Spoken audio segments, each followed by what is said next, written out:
Warm welcome to Round Glass. I'm Nithya Shanti.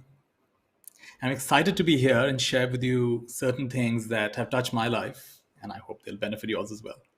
Today's topic is thriving in the new normal, and I'm going to be exploring this, sharing with you some powerful attitudes as well as practices that can help you awaken a growth mindset and to meet the challenges of your life with more elegance and more awareness. Today's session is about half an hour long, and I'd like to begin with a question. And once you get used to using the chat, you can engage with me also through the chat as I'm speaking. If you have something to ask, I'll see what all I can answer. We will not have time for a separate Q&A, but I'm happy to see what I can answer during the chat, as I'm speaking. So let's start with this question. What more than anything else energizes you these days? So please take a minute to answer that in the chat. What more than anything else energizes you these days?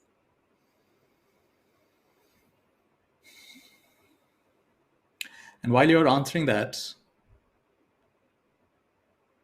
I'd like to reflect that in my life, it's really shifting away from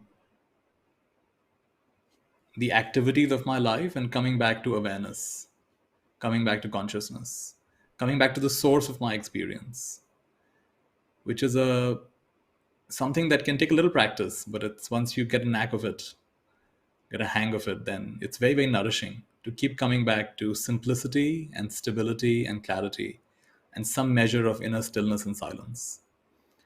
I'll be exploring that more in today's process, today's sharing. Let's have a look at some of the things that you're sharing. So spending time with my kid, that's really good. Yeah.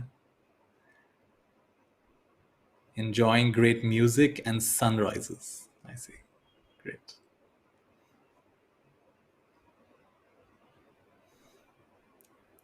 Someone is saying morning routine and having me time. Okay.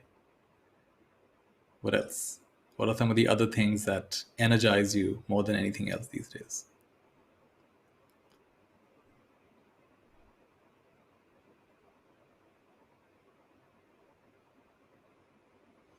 And as you're writing, I'd like you to reflect on even this question, making you think about what energizes you. Even this question is going to start shifting your state of being, because what you focus on expands. You focus on what energizes you, you actually start beginning to feel a little bit more energized. Energy flows where attention goes.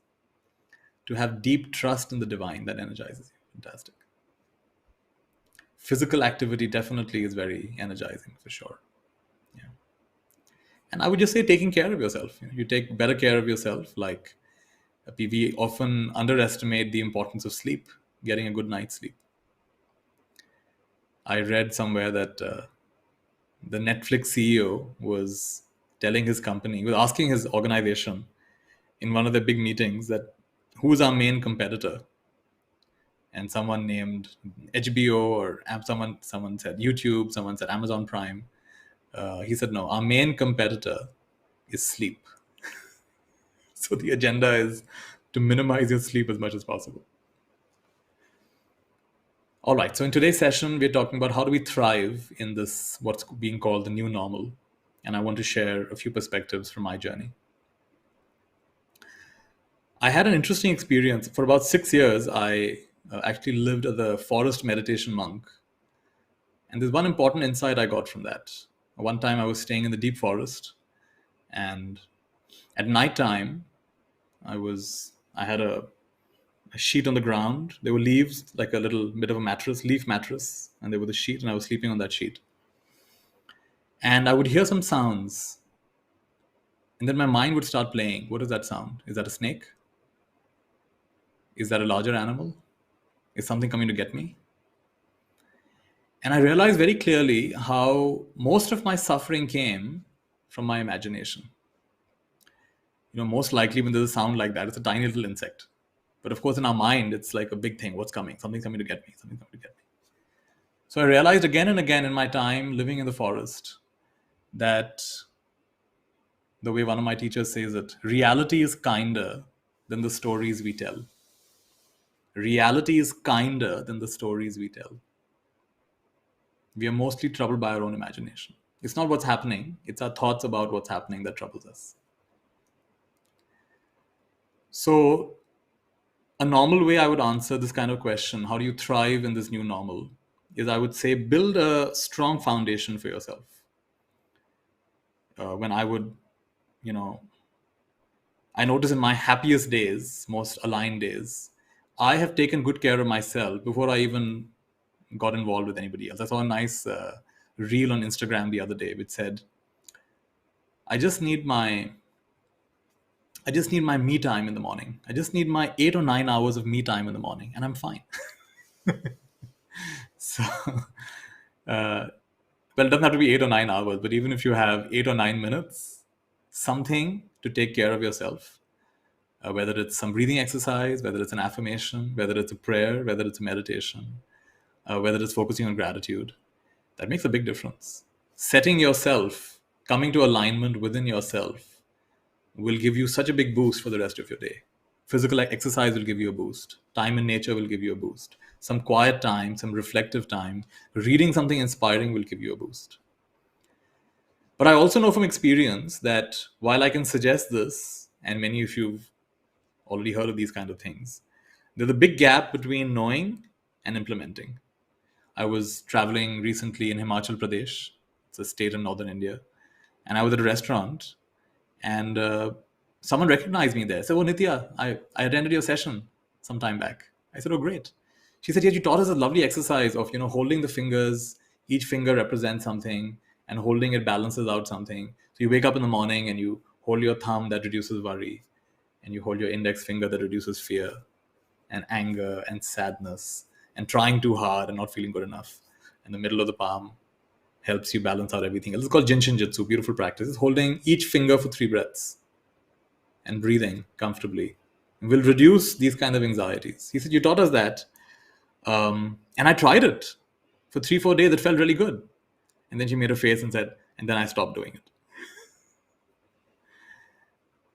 And so I want to give you a non-traditional answer. This happens again and again and again. We learn things, we come for sessions like this, we make notes, we get excited, we get enthusiastic, we promise ourselves, yeah, tomorrow I'm going to do this, I'm going to go for a walk tomorrow, I'm going to do some breathing exercise tomorrow.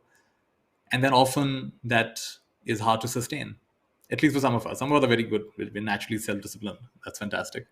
Often such kind of people may not even need a session like this. If you're so naturally self-disciplined, you're already good to go. But I want to talk to the rest of us who sometimes struggle with converting those good ideas and that good inspiration into something really practical that converts our experience from, like the alchemy. The alchemist is taking dross and converting it into gold, taking something that's not very valuable and making it something extremely valuable. From the mud comes a lotus. So that's my aim for today. I want to start with a story by one of my, no, it's like an anecdote, not a story. It happened with one of my teachers. This group of people came from the UK to practice meditation at my teacher's monastery. And we have something called Varsha Vas. It's called Vasa in Pali language. And for about 3 months or so, monks don't travel anywhere. It's the rains retreat. And the historical reason for that was the time when the farmers were, sowing the seeds for the next crop. And so if the monks would walk, I mean, they were not established roads like they are nowadays. You'd end up walking across fields. So the farmers get very upset that these monks are spoiling our field by walking on it. These are tender little saplings. So the Buddha said, yes, this is good. So let's not travel anywhere for those 3 months. So it's called Varshavas. So even till today, Theravada monks will not travel anywhere. They'll stay in one place. They'll greet each sunrise at the same place for 3 months. So these people had come from the UK to practice, and they spent 3 months, and they had a very good time. And on their way out, they paid respects to Ajahn Chah, my teacher. And they said, we've had such a good time here. We felt such a lot of peace, such a lot of tranquility. But now we're concerned because we're going back to our busy lives, right? So what we're calling the new normal. You guys are going back. Some of you are going back to office, going back to your busy lives. And so the question to my teacher was, how do we sustain this in this new reality? as we go back to the UK and meet our families and go back into the grind, how do we sustain our practice? And Ajahn Chah smiled and he said, when you think of practice, you think of closing your eyes and meditating. You think of chanting. You think of reading a scripture. You think of walking meditation. You think of inspiring conversations. But that's not practice. He said that's preparation. What's practice? Practice is when the vicissitudes of life hit you. What are the vicissitudes of life? When you're expecting something to happen and it doesn't happen. When you're not expecting something to happen and it does happen. In other words, wanted things not happening, unwanted things happening. Appiyehi sampayogo dukkho, piyehi vippayogo dukkho. This is Pali language, beautiful language. So Ajahn Chah said that's where the real practice happens. You imagine practice is your morning routine or your quiet time or your gymming or your exercising or your walking or your favorite, all the things you said earlier, your things that energize you, looking at the sunset or sunrise and art and all these other favorite things. He said, no, that's preparation. That's preparation for the inevitable ups and downs that are going to come in your day. So what I want to offer you today for this topic of thriving in the new normal is whether or not you do a morning practice, whether or not you take care of yourself. We've been talking about this and reading about this for years. And some of us still don't have any proper routine to take care of ourselves. We're just constantly giving. We're giving to our kids, we're giving to our partners, we're giving to society, we're giving to our friends, we're giving to our workplace, and we almost have nothing to give to ourselves. So for those of you, I want to offer you a different paradigm. And the paradigm is wherever you go, wherever you are, you make that your practice. Now, there are 4 ways of approaching this. The first one is thinking. The second one is feeling. I'll come to the other 2. So as thinking, we all know that, think positive, focus on the possibility, focus on what can go right. In any situation, focus on what can go right as opposed to what can go wrong. Have a positive attitude. We've heard about this.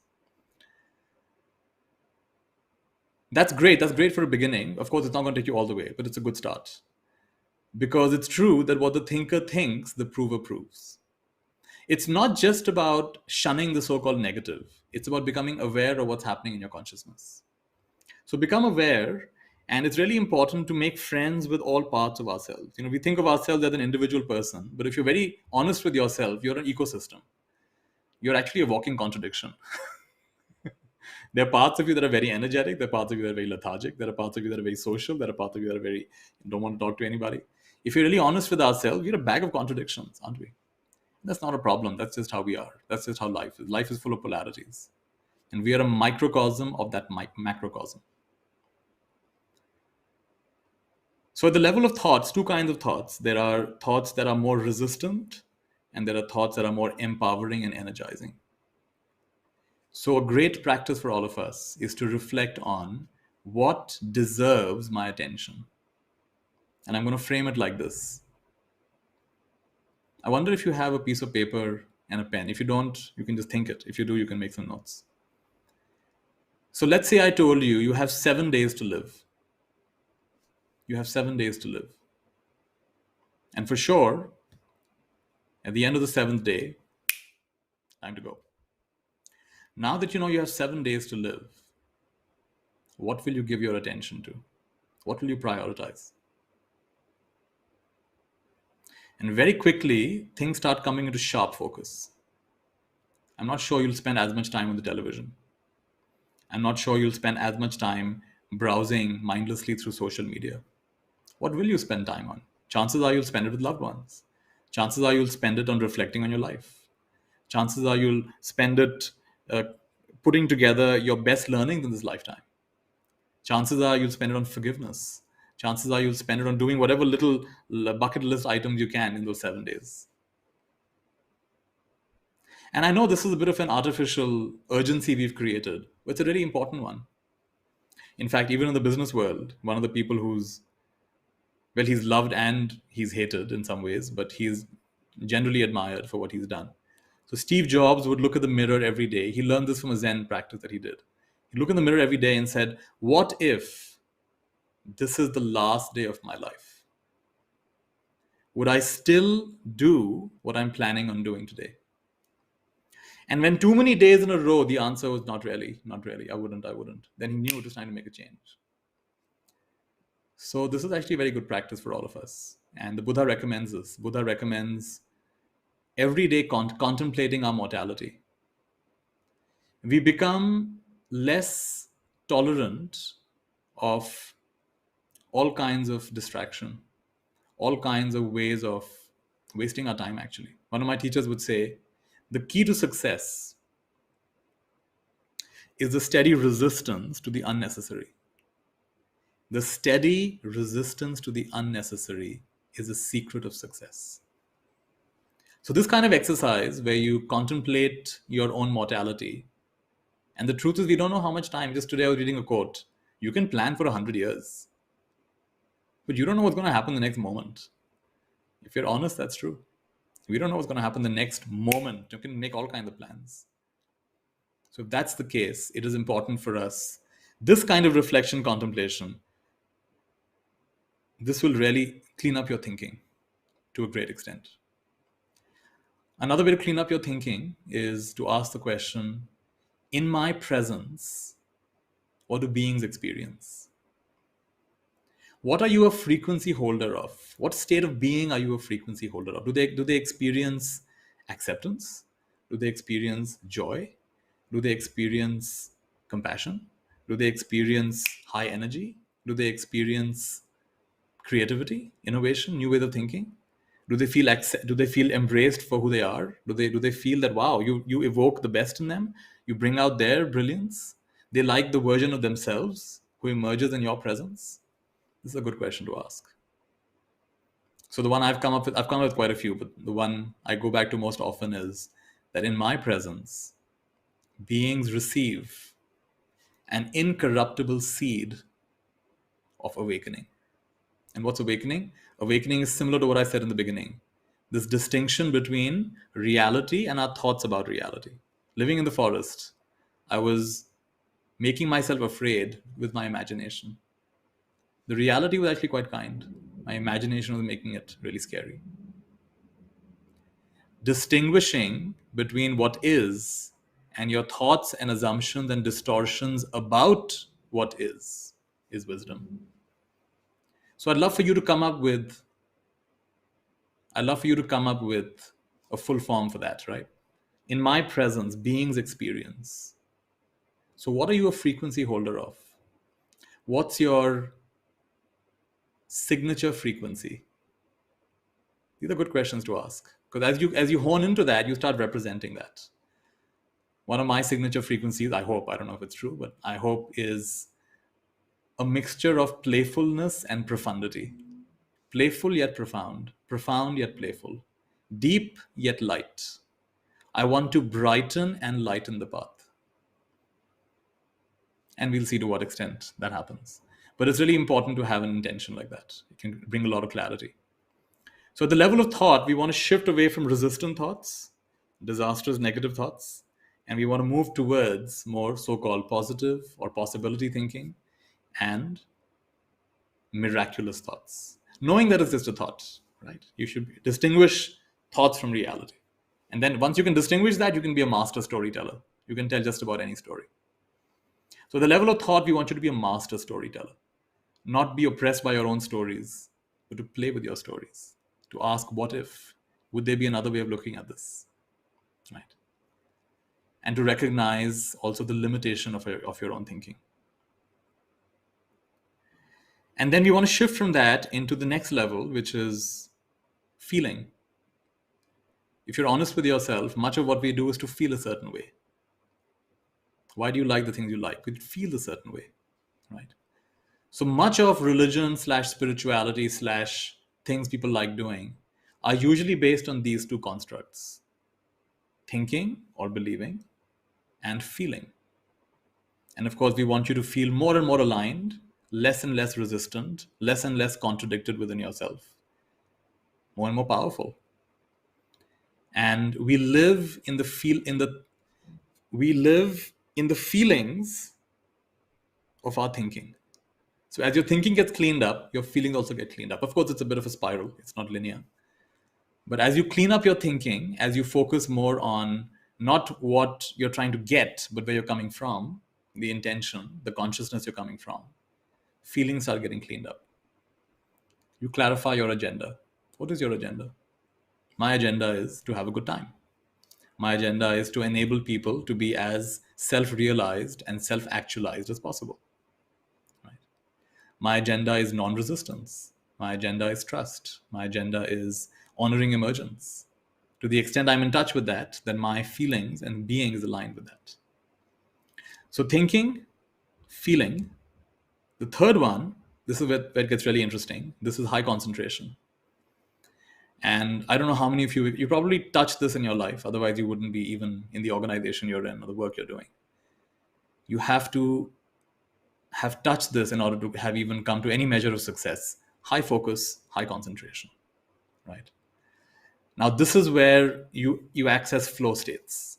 So whether it's some of you are good at music, some of you are very good programmers, some of you are great with art, some of you are very good at organizing things, and you just give it your full attention. There's a lovely word in Greek language, miraki. Miraki is you pour yourself into what you're doing to an extent that you leave a part of yourself in it forever.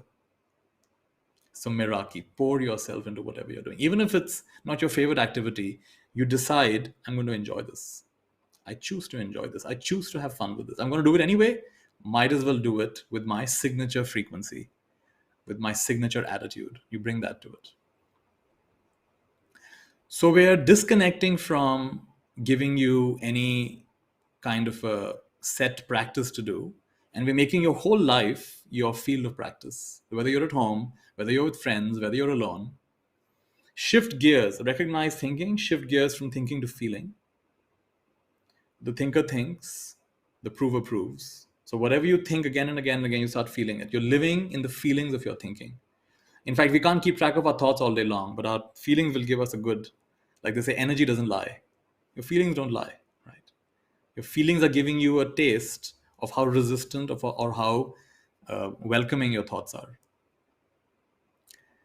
And from there, we want you to come into a place of high concentration. These are mystical states, right? So we want you to go from, in Buddhism, this is called Khanika Samadhi, Upachara Samadhi, Arpana Samadhi. So what is Khanika? Momentary concentration. You're able to focus on whatever you've decided to focus on for up to a minute, right? Upachara is you're able to go from a minute all the way to 5 minutes, 10 minutes, 20 minutes.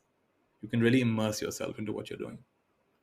And Arpana Samadhi this is the beautiful place where you lose track of time and place and space and everything. You forget yourself, actually.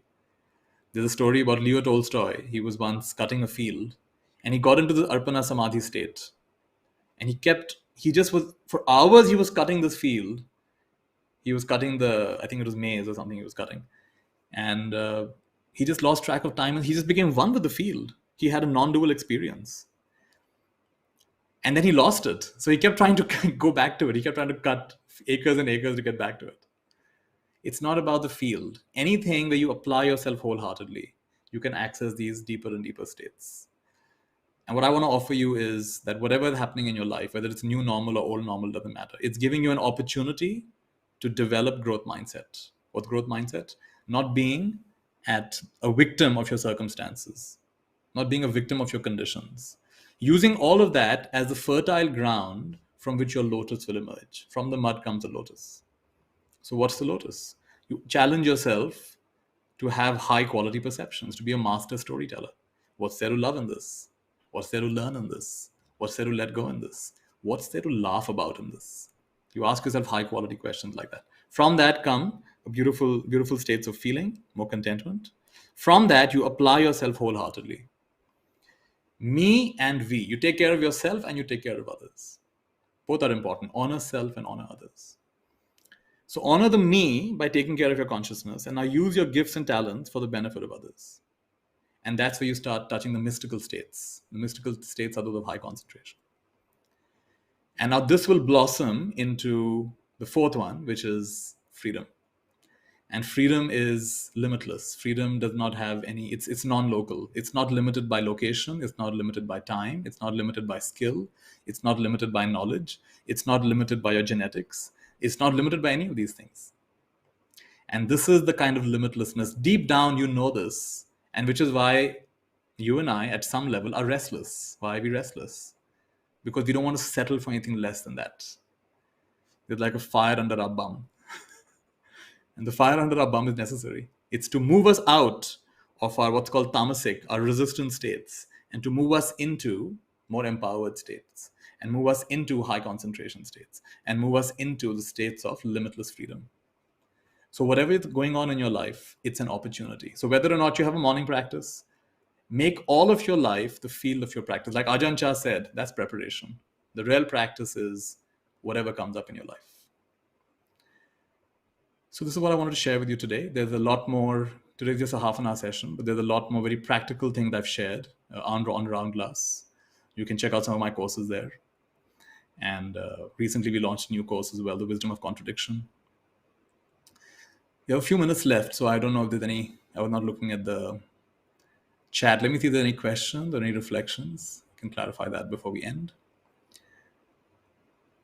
Whatever is happening, make that your offering. This is the summary of what I want to share with you.